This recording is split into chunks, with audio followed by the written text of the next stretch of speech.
तो गोपी आकर के शिकायत करती है,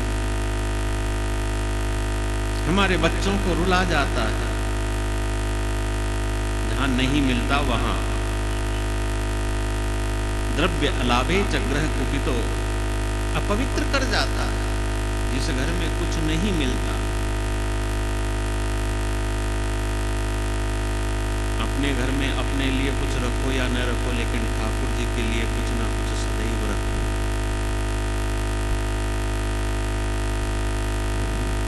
सदैव रखो। अरे अपना मानते ही क्यों, ठाकुर जी का मानो ना, वह व्यवस्था करेगा। भक्तमाल में प्रसंग आता है भगवान जगन्नाथ का।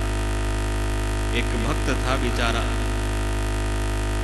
जगन्नाथ के भोग को देखता तो मन में होता मैं भी लगाऊं ऐसा भोग, मैं भी लगाऊं, बहुत मन करता था उसका। और एक दिन अपने मन की पूरी करने के लिए अपना घर भी बेच दिया और ठाट बाट से तैयार करके भोग लगाया, ठाकुर जी को बुलाया। ठाकुर जी आए, प्रसाद पाया और कहते हैं भक्त बहुत अच्छा है, कल भी आएंगे। कैसे जैसे घर बेच करके तो एक बार का बनाया, भगवान कह गए कल भी आएंगे। तो भाई दूसरे दिन फिर कर्जा लेकर के कैसे जैसे इंतजाम किया, भगवान आए। भगवान कहते हैं आज तो कल से भी ज्यादा स्वाद है, कल फिर आएंगे।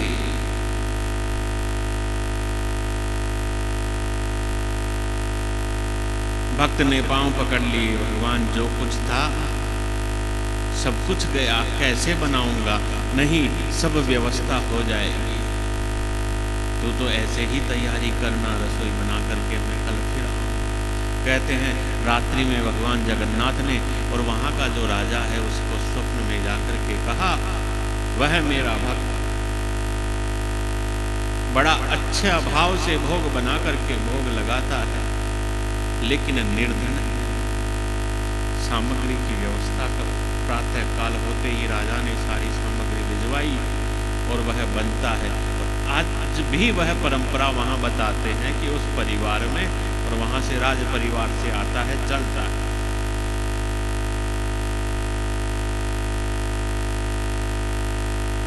आपका घर यदि आप अपना मत मानो, भगवान का मानो ना, तो रसोई के डब्बे खाली हो गए तो चिंता भगवान को रहेगी।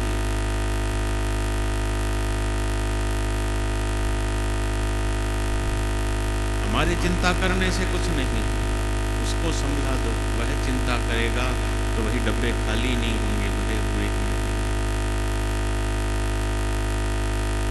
लेकिन हमारी रसोई उसके लायक तो होनी चाहिए ना। हम अपने आप को वैष्णव कहते हैं, तो हमारी रसोई ऐसे हो जिसमें भगवान का भोग बन सके। हाँ, बस इतने में समझ जाओ। स्वच्छता आप बड़ी रखते हो, लेकिन पवित्रता को भूल जाते हो।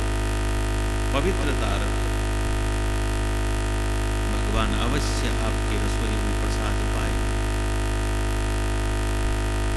तो जिस घर में कुछ नहीं मिलता, भगवान उसके बर्तन फोड़ जाते और मलमूत्र कर जाते। ग्वाल सखा उसमें बंदर इत्यादि सब, बंदर जहां आए वहां क्या करते हैं, गंदगी करते हैं। भगवान के साथ तो पूरी हो जाती थी, किसको क्या काम करना, कैसे करना। तो गोपिकाएं उल्हाना देना आती। अरे गोपिकाओं का उल्हाना तो बहाना था, केवल कृष्ण का दर्शन करने आती थी, इस बहाने दिख जाए। कैसे भी हो कृष्ण दिखना चाहिए इनको। मैया कहती तो ऊंचे छीके पर टांग दिया करो। अरे क्या करे मैया, पहले ऊखल, उसके ऊपर ग्वाल, उसके ऊपर खुद चढ़ता है, फिर भी नहीं पहुंचता तो डंडा रखता है, उसकी देता है, फोड़ देता है, सब नीचे फैल जाता है।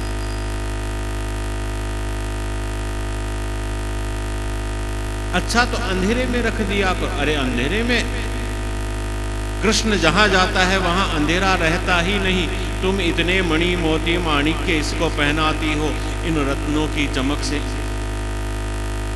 कहीं अंधेरा रहता ही नहीं।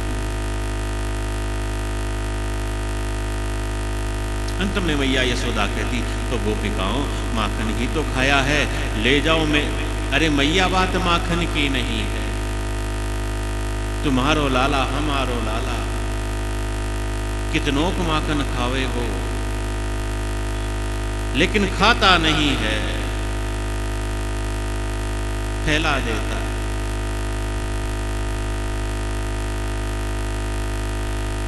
जब तक कृष्ण के दर्शन नहीं हो जाते तब तक मैया से बातों में ही उलझती रहती।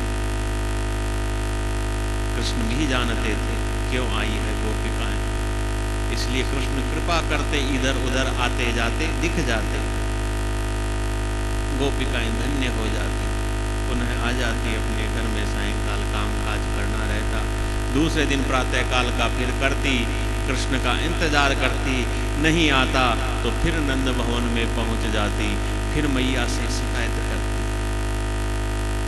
यह इनकी दिनचर्या।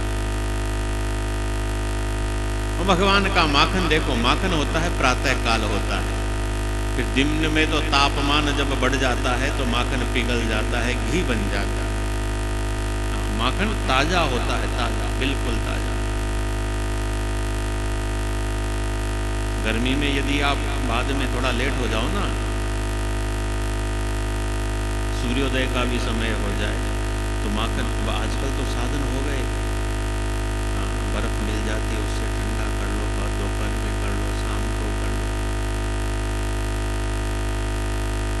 और माखन जो होता है ना, दही का होता है, हम लोग क्या करते हैं, मलाई इकट्ठी करते हैं और उस पर बना लेते हैं।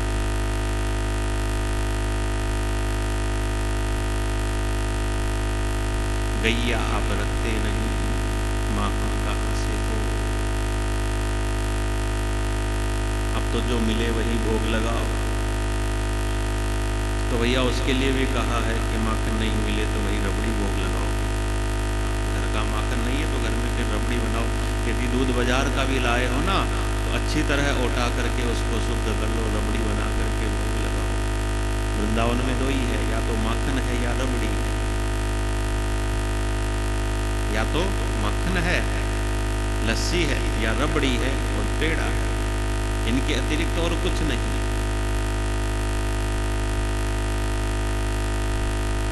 माखन हो तो कम से कम कटोरा भरा हो, रबड़ी हो तो कटोरी भरी हो, प्रमाण है। माखन हो तो कटोरा भर के हो, रबड़ी हो तो कटोरी भर के हो। गरिष्ठ होती है ना, इसलिए थोड़ी में भी चल जाती है। अब आप कटोरी के अंदर माखन लगाओ तो कैसे चलेगा?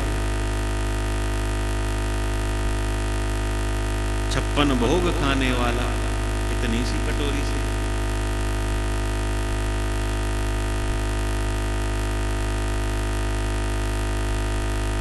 वैसे तो आज वही एकादशी है, व्रत किए हो के सामने 56 भोग की बात नहीं करनी चाहिए। मन चलता है तो दोष लगता है। व्रत वाले दिन, एकादशी वाले दिन भोग की बात नहीं करना। व्रत वाले दिन तो निर्जल रहना, राम राम करना बस।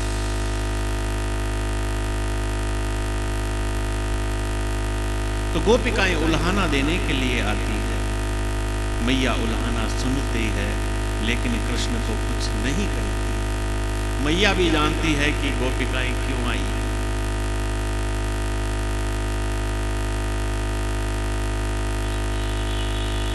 बस हमें कृष्ण दिख जाए, खेलता कूदता आता जाता कहीं से भी, बस कृष्ण का दर्शन हो जाए गोपिकाओं को। एक बार कृष्ण का दर्शन कर लेती है, वह दिन उनका सफल हो जाता है। और जिस दिन दर्शन नहीं होता है उस दिन गोपिकाएं रुदन करती।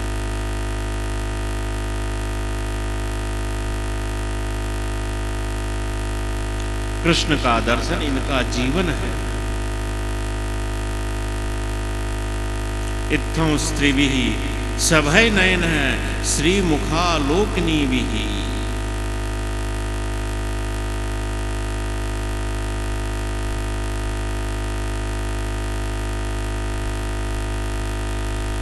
हमारे उल्हाना देने से यशोदा के भावों को देखती जाती।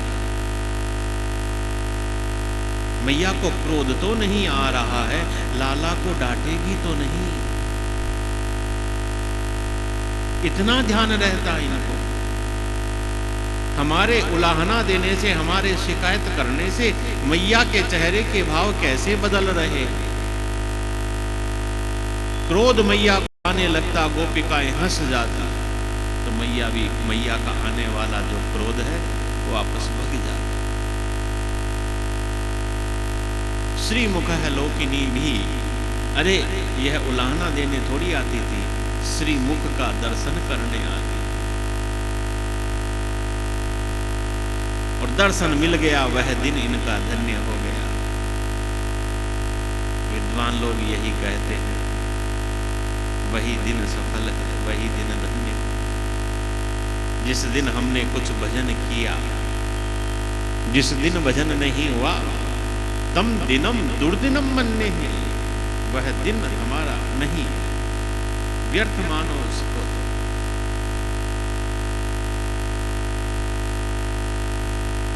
और भाई जिसको अपने घर में ही कृष्ण के दर्शन हो जाते, भगवान की माखन चोरी लीला के दर्शन हो जाते, कोई भी लीला के दर्शन हो जाते, वह गोपी तो बावरी हो जाती।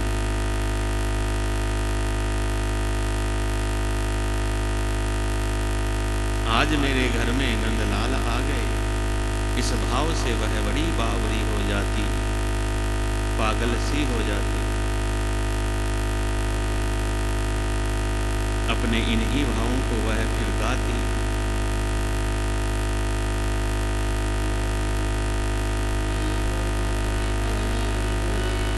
छोटे से नंद जी के लाल आज मेरे घर आ गए, नंद जी के लाल आज मेरे घर आ गए। छोटे से नंद जी के लाल आज मेरे घर आ गए। घर आ गए, मेरे घर आ गए, नी मेरे घर आ गए। घर आ गए, नी मेरे घर आ गए, नी मेरे घर आ गए। छोटे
जब से देखा हुई पागल दीवानी, पागल दीवानी।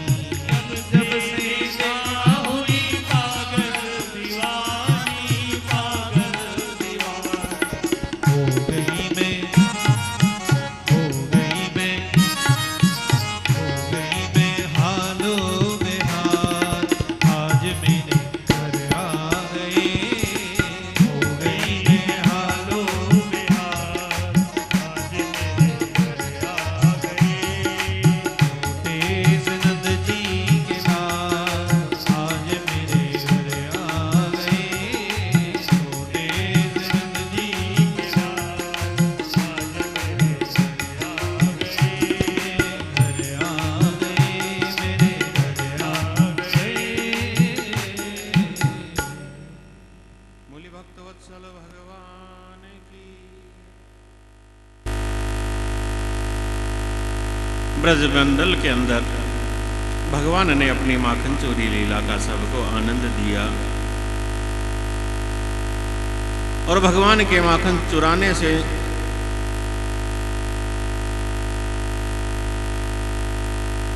जब सब बड़े परेशान हो गए तो भगवान ने कहा भाई अब माखन नहीं खाऊं तो क्या खाऊं। तो एक दिन भगवान ने क्या किया, कृष्णो मृदम भक्षितवान, भगवान ने फिर मिट्टी खाई। मिट्टी खाई, ग्वाल वालों ने जाकर के मैया से शिकायत की, तेरे लाला ने माटी खाई, यशोदा सुन माई। भगवान कहते हैं मैंने नहीं खाई, यदि विश्वास नहीं है तो देख लो मेरे मुंह के अंदर। और भगवान ने अपने मुख में संपूर्ण सृष्टि का दर्शन करवाया। दूसरी बार, पहली बार जब दूध पिया, दूसरी बार जब मिट्टी खाई। संसार में दो ही अमृत हैं, एक तो गाय का दूध या माँ का दूध, और दूसरा ब्रज की रज। बस दो ही अमृत हैं। कुछ खाना है बस, बाकी तो शरीर के लिए कि भाई शरीर को स्वस्थ रखना है, इसलिए थोड़ा भोजन कर लो। और यदि वास्तव में कुछ खाने का मन करे, मैया गैया और फिर ब्रजरज, दूध मैया का हो या गैया का, देसी गैया, वह अमृत है, और ब्रज की रज अमृत है।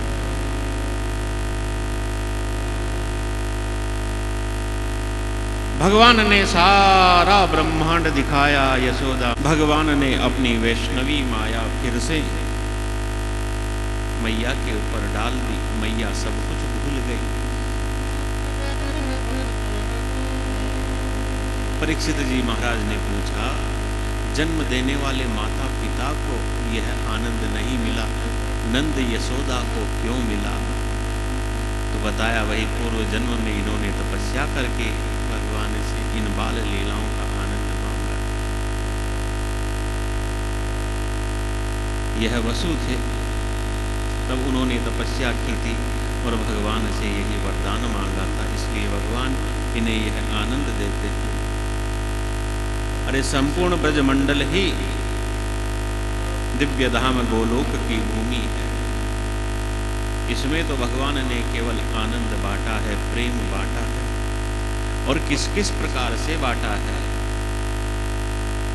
एक बार भगवान ने ऊखल बंधन की लीला की। दामोदर मास कार्तिक मास में मैया स्वयं भगवान के लिए दही का मंथन कर रही थी।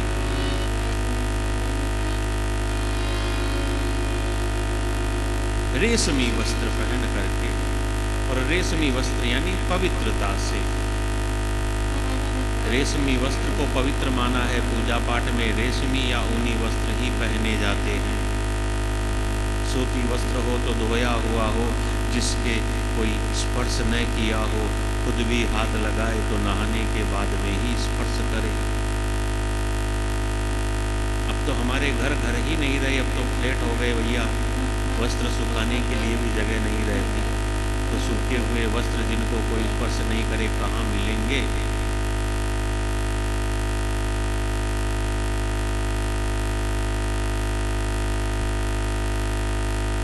यह सब तो उनके लिए है जो इन सब को निभा सके। हम लोग तो साधारण है, हमसे भाई जितना हो सके उतना करो पवित्रता का निर्वहन। अब इस मशीनी युग के अंदर हमें कपड़ा कहाँ मिले भाई ऐसे, इसलिए जो आता है जैसा आता है उसे ही पवित्र मान लेते। तो कहा गया कि भाई धोया हुआ कपड़ा पवित्र है, नित्य धोए हुए वस्त्र ही धारण करो और फिर भगवान की पूजा करो। अब कई लोग क्या करते हैं कि भाई पूजा का कपड़ा अलग है, तो नहाए अपने पूजा वाले कपड़े पहने, पूजा कर ली, फिर ऑफिस के कपड़े पहने ऑफिस में चले गए, उनको रख दिया, दूसरे दिन फिर से उन्हीं को पहन लिया, तीसरे दिन फिर से उन्हीं को पहन लिया, हफ्ते 2 हफ्ते में एक बार धो दिया।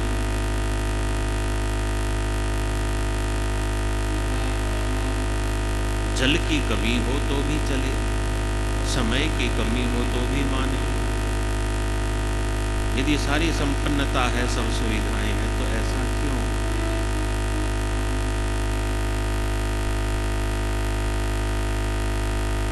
पूजा के कपड़े हम धो रहे हैं, या पूजा में पहनने वाले या पूजा के समय हम पहनते हैं वह कपड़े हम धो रहे हैं, उस समय भी हमें कम से कम भगवान की पूजा की याद तो आएगी।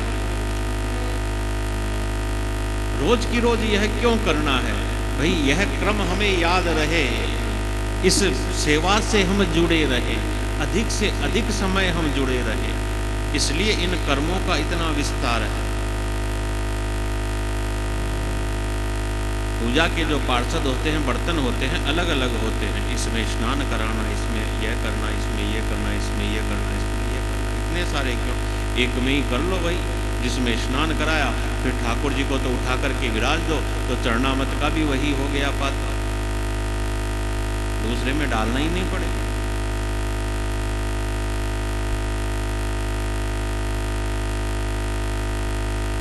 मैया यशोदा स्वयं तैयार होती है और निर्ममंथ स्वयं दधी कर्मांतर नियुक्ता सुहु।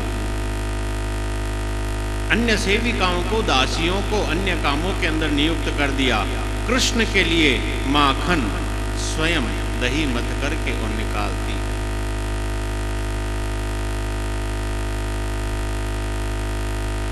एक गाय है धोरी धूसर गैया, जिसका दूध कृष्ण को अच्छा लगता है, वह दूध चूल्हे के ऊपर गर्म करने के लिए चढ़ाया हुआ है। मैया दधी मंथन कर रही है और उसी समय लाला उठ जाता है, उठ करके लाला रोने लगता है। मैया ले आती है गोद में। अब छोटे बालक को तो उठते ही भूख लगती है, तो स्तनपान कराती है, दही का मंथन कर रही है। उसी समय दृष्टि जाती है चूल्हे की तरफ, उस पर रखा दूध उफान पर आ रहा है, तो लाला को नीचे बिठाती है, दूध उतारने चली जाती है। लाला को क्रोध आ गया, इधर उधर देखा, कुछ नहीं दिखा, एक पत्थर दिखा, उसी से उस मटके के मारी और भग गए। मैया ने आकर के देखा तो गुस्सा आया। यह तो वही बर्तन था ना जो कई पीढ़ियों से चला आ रहा था, अब वह टूटे। भाई जो चीज सासू जी की दी हुई हो और वह टूट जाए तो गुस्सा तो आना ही है, क्योंकि अब सासू जी चिल्लाएंगे। चीज टूटने का गुस्सा नहीं है, सासू जी चिल्लाएंगे, इस बात की खीज आती है। तो मैया छड़ी लेकर के चली आगे आगे, भगवान पीछे पीछे। मैया जब थक जाती है तो भगवान समीप आ जाते हैं, मैया पकड़ लेती है।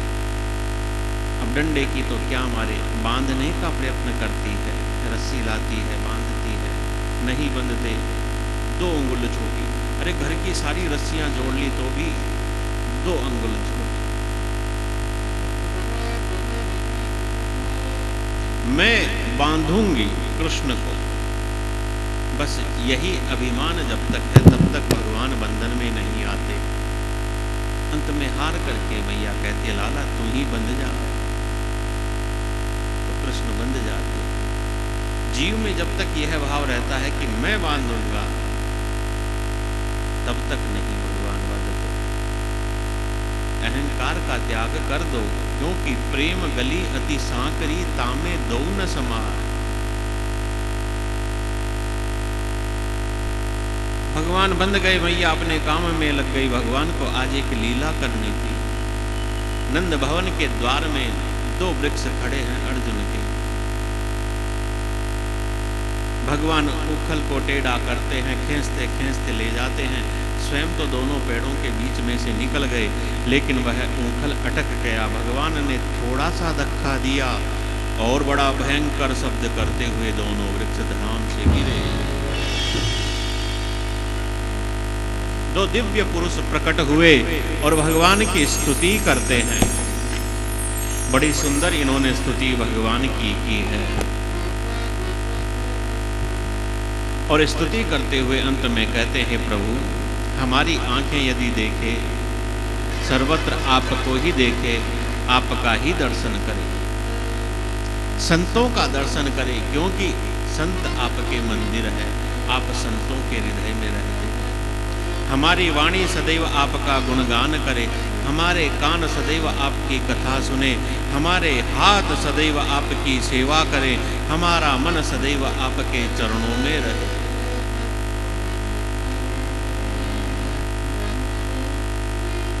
मनस्तव पादयोर्नः, हमारा मन भगवान के चरणों में रहे। अरे भक्तों ने तो यहाँ तक मांगा है, कृष्ण त्वदीय पद पंकज पिंजरांते अद्यैव में विसतु मानस राजहंस। हमारा मन रूपी यह हंस आपके चरणारविंद रूपी पिंजरों के अंदर फंस जाए, कैद हो जाए, इसको अवकाश नहीं।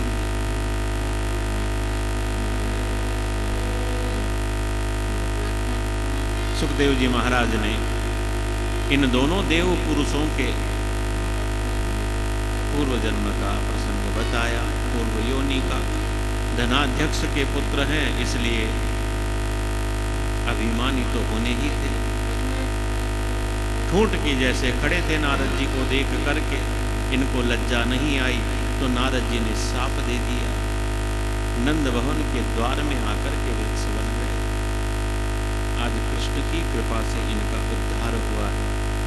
कृष्ण का गुणगान करते हुए दोनों कृष्ण की आज्ञा लेकर के और अपने अपने लोक को चले गए। बरसों पुराने यह पेड़, न कोई आंधी आई न कोई तूफान आया, कैसे गिर गए। बार बार हमारे लाला पर कोई न कोई विपत्ति, कोई न कोई आपदा आ जाती है।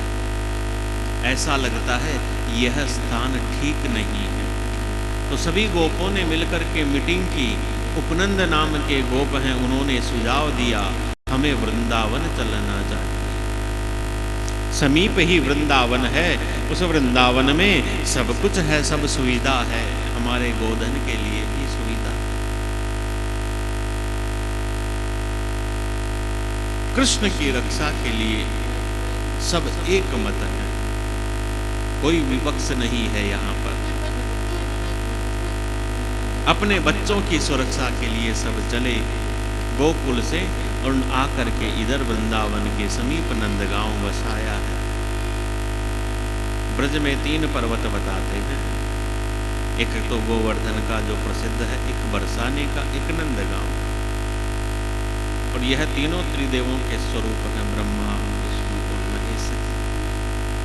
तो नंदगांव है, छोटी सी पहाड़ी है, ऊपर नंद बाबा का, और नीचे अर्धचंद्राकार रूप में समस्त गोप ग्वालों ने अपने घर बनाए और रहना प्रारंभ किया। भगवान थोड़े बड़े हुए तो भगवान को अनुमति मिल गई वत्स चारण, बछड़ा चराने की, कि समीप में यमुना जी के किनारे जाकर के और आप बछड़े चरा सकते हो। भगवान जब बछड़े चराने जाते, कंस के भेजे हुए वत्सासुर, बकासुर इत्यादि दैत्य आए, भगवान ने उनका उद्धार किया। कंस का भेजा हुआ एक असुर अघासुर, जिसका नाम अजगर बनकर के आया, भगवान ने उसका भी उद्धार कर दिया। लेकिन ग्वाल वालों ने 1 वर्ष बाद में जाकर के अपने घर यह बात बताई। परीक्षित जी महाराज ने पूछा 1 वर्ष बाद में क्यों बताई? तो सुखदेव जी महाराज कहते हैं यह 1 वर्ष की जो देरी हुई यह ब्रह्मा जी के कारण हुई। ब्रह्मा जी ने क्या किया? तो सुखदेव जी महाराज ने विस्तार पूर्वक बताया। भगवान वत्स से चराते हुए, बछड़े चराते हुए ग्वाल वालों के संग वृंदावन के वनों की शोभा देख रहे थे। उस समय ग्वाल वालों को एक बड़ी विचित्र गुफा दिखाई देती है। यह अघासुर ही अजगर का रूप बनाकर के अपना मुंह खोले गुफा के रूप में और वन में पड़ा था। ग्वाल वालों को लगा यह वृंदावन की कोई गुफा है, चलो इसके भीतर चल करके देखते हैं। ग्वाल वाले गए, बछड़े गए, भगवान नहीं गए। और जब तक भगवान भीतर नहीं गए तब तक उसने अपना मुख भी बंद नहीं किया। अब ग्वाल वाल जिद करने लगे तो भगवान को अंदर जाना पड़ा। भगवान के अंदर जाते ही अजगर ने अपना मुख बंद किया। विष के प्रभाव से सब निष्प्राण हो गए। भगवान ने अघासुर को मारा, सबको बाहर लाए, अपनी अमृतमय दृष्टि से सबको जीवित किया। भगवान ने ग्वाल वालों से कहा चलो अपने अपने घर से जो भोजन लाए हो तो चलो बैठो, अपन तो भोजन करते हैं। इधर देवता लोग जय जयकार करने लगे अघासुर के मरने के कारण। देवता लोगों की जय जयकार ब्रह्मलोक तक पहुंची। ब्रह्मा जी ने पूछा अरे क्या हो रहा है, क्यों हल्ला कर रहे हो, क्यों मेरी नींद खराब करते हो? तो देवताओं ने कहा भगवान ने अघासुर को मार दिया। अरे कौन भगवान है? ब्रह्मा जी देखने के लिए आए तो भगवान उस समय वन भोज कर रहे थे। ग्वाल वालों का जूठन खा रहे थे, छीन छीन करके खा रहे थे। ब्रह्मा जी की बुद्धि भ्रमित हो गई। अरे यह ब्रह्म है जो जूठन खा रहा है। ब्रह्म ऐसा थोड़ी ना होता है, इसकी परीक्षा लेनी चाहिए। तो बछड़ों को चुराया, ग्वाल वालों को चुरा करके ले गए। आज बलराम जी नहीं आए थे, भगवान अकेले थे। भगवान ने सोचा देखो बुढ़ापे में ब्रह्मा जी की बुद्धि सटिया गई। भगवान ने कुछ नहीं बोला। जितने बछड़े थे, जितने ग्वाल वाल थे, स्वयं बन गए और आ गए ब्रजमंडल के अंदर। अब 1 वर्ष तक भगवान ही सबके रूप में रहे और 1 वर्ष में इस ब्रज वृंदावन के अंदर कहो कि प्रेम की इतनी अधिकता हो गई। गायें हैं तो अपने बछड़ों से, माताएं हैं तो अपने बच्चों से। इतना प्रेम उमड़ गया, इतना प्रेम उमड़ गया कि जितना प्रेम यह कृष्ण से करती थी उतना अपने बच्चों से करने लग गई। ऐसा कहा है। अरे माता को तो अपना पुत्र सबसे अधिक प्रिय होता है, लेकिन इन ब्रज ग्वालिनियों को कृष्ण अधिक प्रिय होता था। लेकिन अब अपना पुत्र भी कृष्ण ही बना हुआ है तो उनसे भी अधिक प्रेम हो गया। पहले यह सब गैया कृष्ण को अधिक प्रेम करती थी, अपने बछड़ों की तरफ नहीं देखती थी, कृष्ण को देखती रहती थी। लेकिन अब तो वो अपने बछड़ों से भी अधिक प्रेम करने लगी है। 1 वर्ष का समय पूरा होने को है। एक दिन कृष्ण बलराम दोनी और इन्हीं सब के साथ में वन के अंदर बछड़े चराने आए। दूर चरती गायों ने अपने बछड़ों को देखा। बड़े ग्वाल वालों के रोकते रोकते भी गायें भग करके अपने बछड़ों के पास आई। बलराम जी ने देखा ऐसा क्यों हो रहा। ध्यान लगा करके देखा तो बछड़ों के रूप में कृष्ण है। ग्वाल वालों की ओर ध्यान लगा करके देखा, ग्वालों के रूप में भी कृष्ण है। तो वही फिर सारे बछड़े, सारे ग्वाल कहाँ गए? कृष्ण को पूछा अरे लाला यह क्या लीला है? भगवान कहते हैं दाऊ भैया यह सब ब्रह्मा जी की लीला है। 1 वर्ष बाद में ब्रह्मा जी ने भी उसी समय ऊपर से देखा, मेज लाया था वो तो नीचे है, तो लाया था वो कहाँ पे? वो यहाँ पे है, वहाँ भी है। भगवान से क्षमा प्रार्थना करने आते हैं, सबको वापस लौटाते हैं। कहते हैं 3 परिक्रमा करके ब्रह्मा जी भग गए। भगवान ने कुछ नहीं कहा, डर करके ब्रह्मा जी भग गए। 1 वर्ष के बाद में ग्वाल बाल लौट करके आए तो 1 वर्ष बाद में अपने घर आकर के कहते हैं, आज तो कान्हा ने वन के अंदर बहुत बड़े अजगर को मारा, अघासुर को मारा।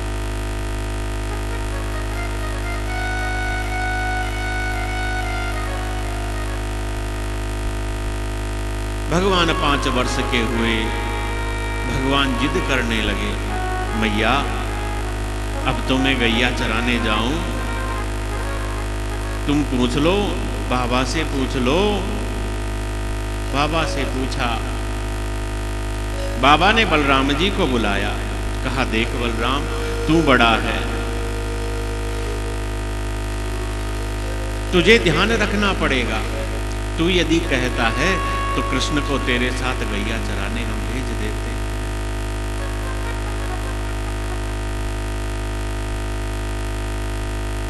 बलराम जी कहते हैं, ठीक है बाबा, जैसा आप कहो।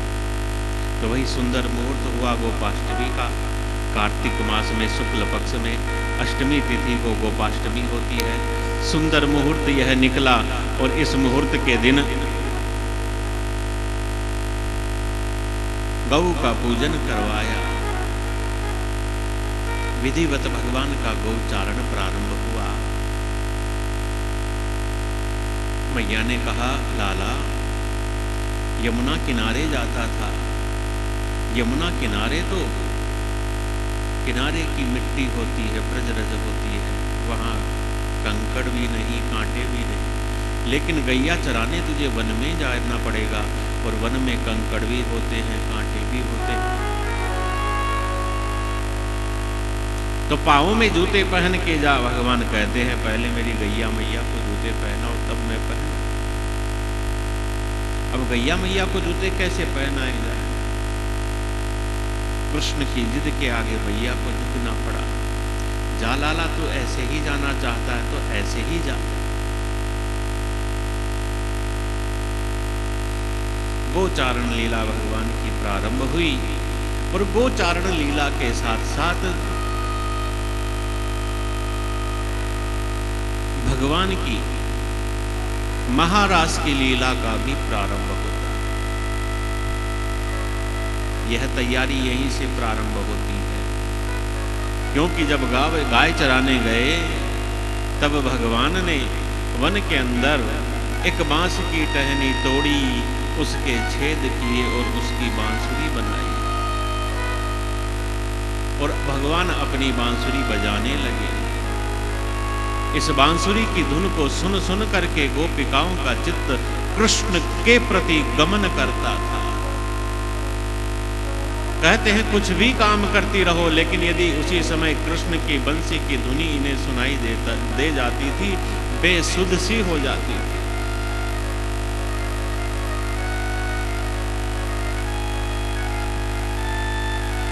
व्यक्ति के अंदर भजन करने की ललक एक बार लग जाए ना,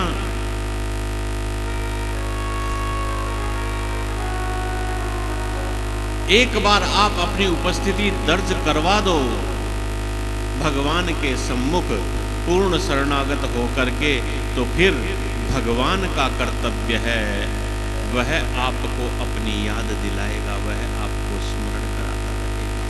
भगवान की बंसी यही है। यह गोपिकाएं जो अपने मन से पूर्णतः भगवान के प्रति समर्पित हैं, अरे अपने घर के काम धंधों में यह गोपिकाएं मुझे न भूल जाए, इसलिए कृष्ण वन में बैठ करके बंसी बजाते थे, जिसे सुन सुन करके गोपिकाओं को कृष्ण की याद आती थी। भजन हमारा जब पूर्ण होगा, आनंद तो तब आएगा ना। कल भी मैंने बताया था, हम लोग तो ऋणी हैं, पहले हमारा ऋण चुकेगा तब जाकर के कोई कृपा होगी। बिना ऋण चुके आप कृपा चाहते हो? ऋणी व्यक्ति को कौन ऋण देता है दोबारा? कोई नहीं देता है। पहले जो ऋण लेकर के आए हो अपनी श्वासों का, वह चुकाओ, उसका भजन करके, फिर उसकी कृपा का अनुभव होगा। वह तो अहेतु करुणा वरुणालय है, बिना हेतु के दया करता है, लेकिन हमें उसका अनुभव तो हो।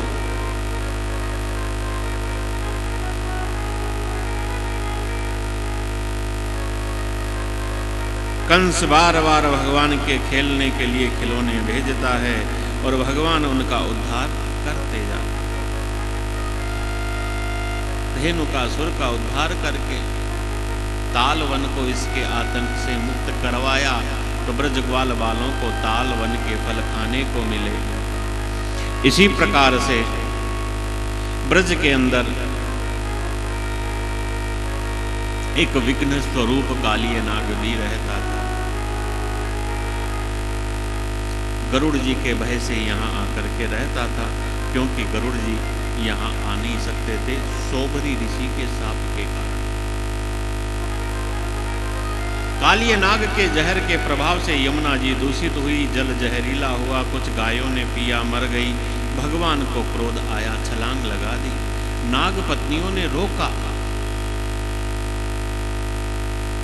अरे चला जा, हमारे स्वामी जग गए, तुझे मार देंगे। भगवान कहते हैं देखते हैं कैसा है तुम्हारा स्वामी, कौन किसको मारता है। ग्वाल बाल पुकारते नंद भवन तक पहुंच गए। नंद बाबा यशोदा मैया सब दौड़ करके आ गए। बलराम जी सबको रोकते हैं, कुछ नहीं होगा कृष्ण। इतने में तो कृष्ण यमुना जल के ऊपर प्रकट हुए, कालिय नाग के फणों के ऊपर नृत्य करते हुए। जिस जिस फण को ऊपर करता है उसी फण के ऊपर भगवान अपना चरण लेकर के कूदते, लहू लुहान कर दिया। नाग पत्नियों ने प्रार्थना की तो जीवन दान दे दिया उनको, और उनको आज्ञा दे दी ब्रजभूमि का त्याग करके जाओ, अपने रमणक द्वीप में रहो। गरुड़ का तुम्हें भय नहीं होगा, मेरे चरण चिन्ह तुम्हारे फण के ऊपर है। नाग पत्नियों सहित वह नाग कालिय नाग ब्रजमंडल छोड़ करके गया। इसके विष के प्रभाव से यमुना जी के किनारे की वनस्पति जहरीली हो गई। भगवान ने वहां दावाग्नि उत्पन्न की और उसका पान कर गए। इस प्रकार ब्रज के समस्त संकटों का भगवान ने नाश किया।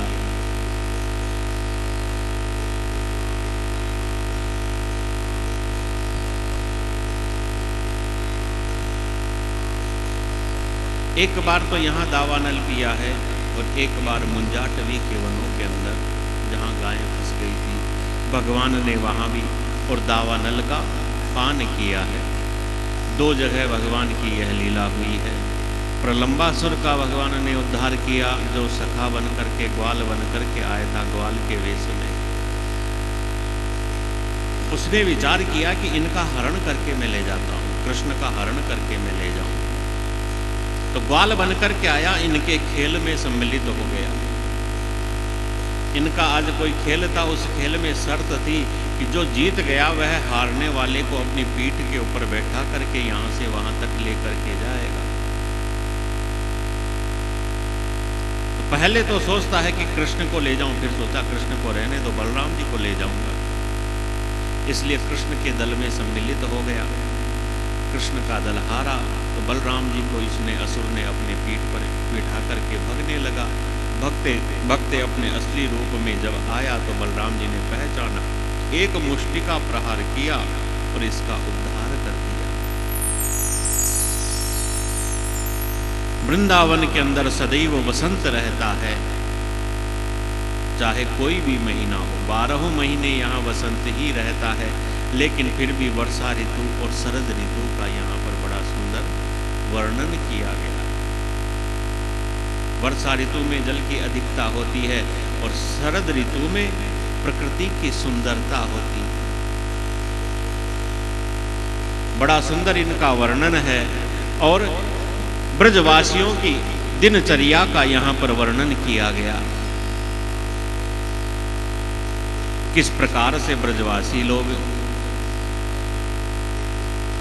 यहाँ पर रहते हैं।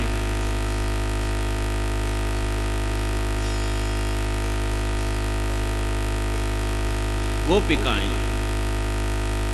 जो दिन भर कृष्ण के चिंतन में अपना समय व्यतीत करती है। कृष्ण तो चले जाते हैं, लेकिन कृष्ण की जो बांसुरी की धुन है, उस बांसुरी की धुन को यह सुनती है।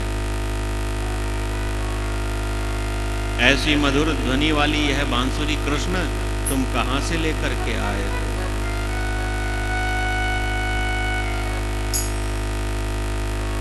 कितनी मधुर बजती है यह बांसुरी। ऐसा लगता है मानो गोपिकाएं भगवान श्री कृष्ण से पूछ रही हो।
सखी भजवाल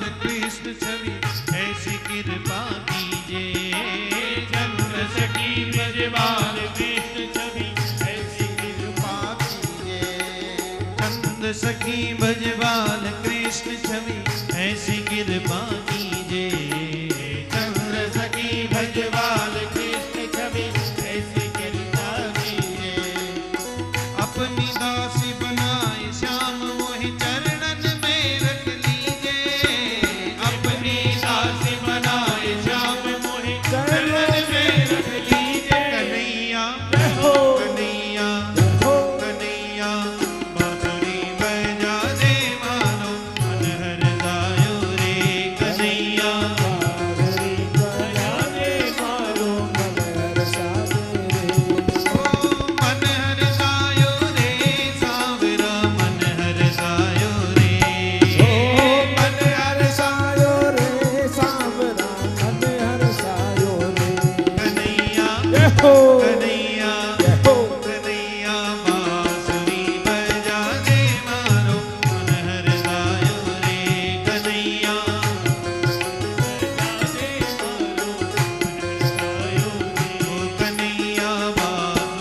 बजा दे मानो मन हर जायो रे कन्हैया बांसुरी बजा दे मानो मन हर जायो रे कन्हैया बांसुरी बजा दे मानो मन हर जायो रे कन्हैया बांसुरी बजा दे मानो मन हर जायो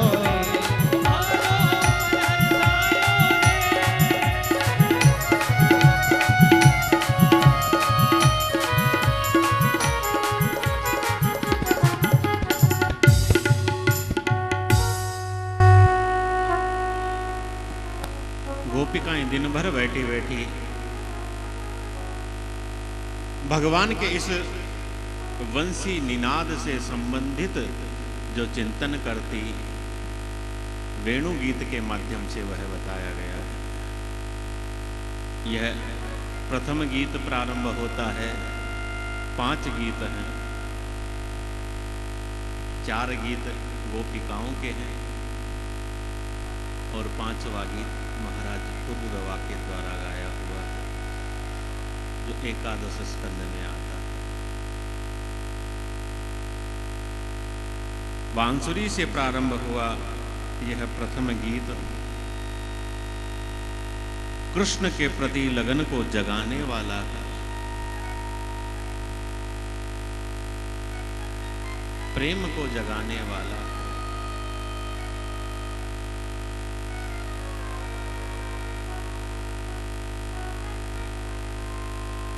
प्रथम गोपिकाओं में प्रेम हुआ,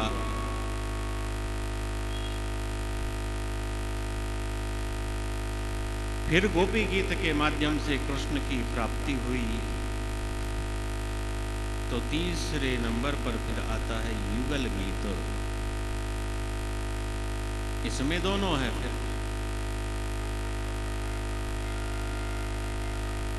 उसके बाद में आता है भ्रमर गीत, भंवरा, कहीं भी उड़ो आकर के पुष्प पर ही बैठता है। तो गोपिकाओं का मन रूपी भंवरा कहीं भी उड़ो, आश्रित केवल कृष्ण के चरण कमल पर है।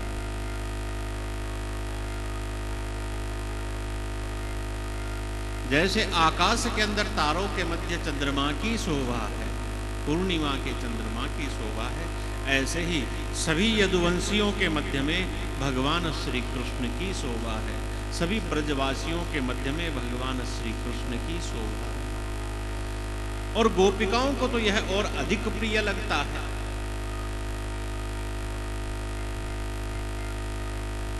चंद्रमा गोपिकाओं को अधिक प्रिय लगता है। महिलाओं को अधिक प्रिय लगता है ना, व्रत करती हो ना करवा चौथ का, चांद का ही देखती हो ना, इंतजार करती हो, नहीं दिखे तब तक खाना नहीं मिलेगा। आज तो बदल हो गए, अब तो मोबाइल में देखना, वहां दिख रहा है तो वहां से फोटो खींच के वीडियो कॉल पे दिखा दो।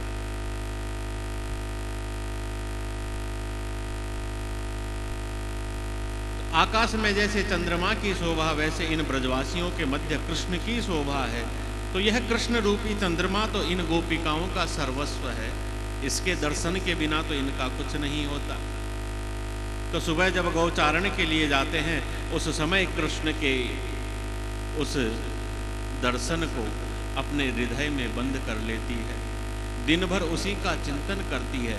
और सायंकाल जब भगवान वापस आते हैं, तब भगवान का दर्शन करती है।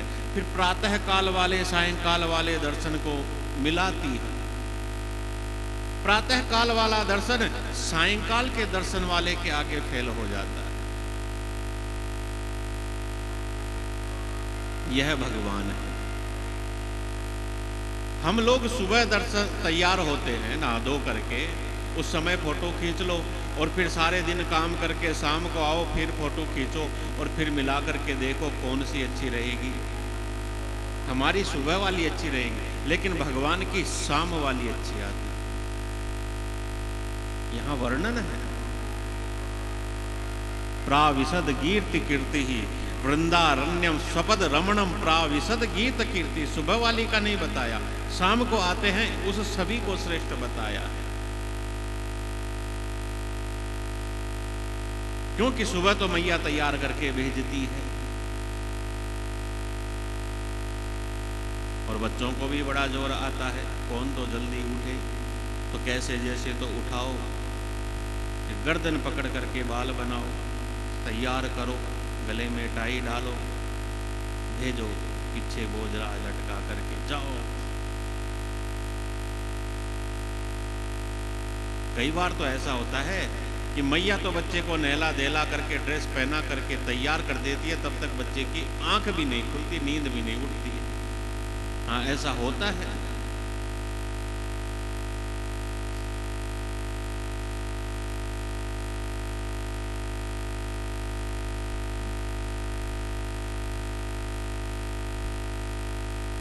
वह यशोदा मैया, उसका तो जीवन सर्वस्व है। मैया तैयार करती है ना, आपकी जैसे तैयार नहीं करती है। मैया से सीखोगे क्या तैयार करवाना कैसे होता है। बच्चे को अपने लाड लड़ाते हुए तैयार करना है, कैसे तैयार करना है सीखोगे कुछ।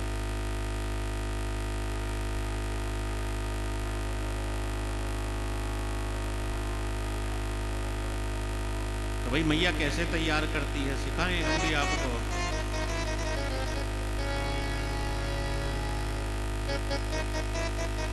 अपने बच्चे को जब तैयार करो ना तो थोड़ा प्रेम रखा करो हृदय में और लाड से तैयार किया करो। मैया भी अपने कृष्ण को ऐसे ही तैयार करती है।